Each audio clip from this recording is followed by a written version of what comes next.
Hey Chills, DS Diving Service here at Wave Dancer. She is really dirty.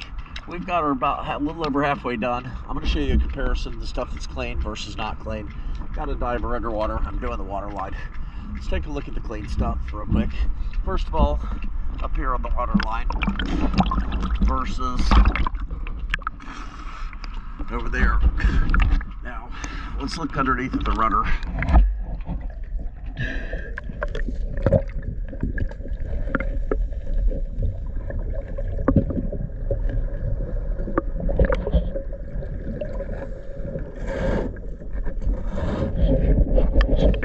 Look at the side I've cleaned.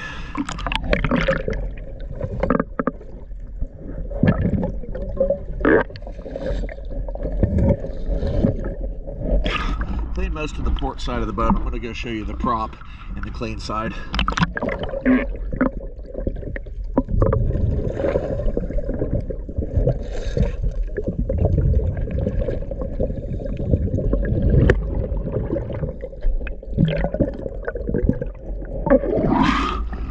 Alright, I'm going to clean the other side of the rudder, and then continue cleaning on the water line on the other side of the boat. And it's growing really fast. Thank you for choosing DS Diving Service.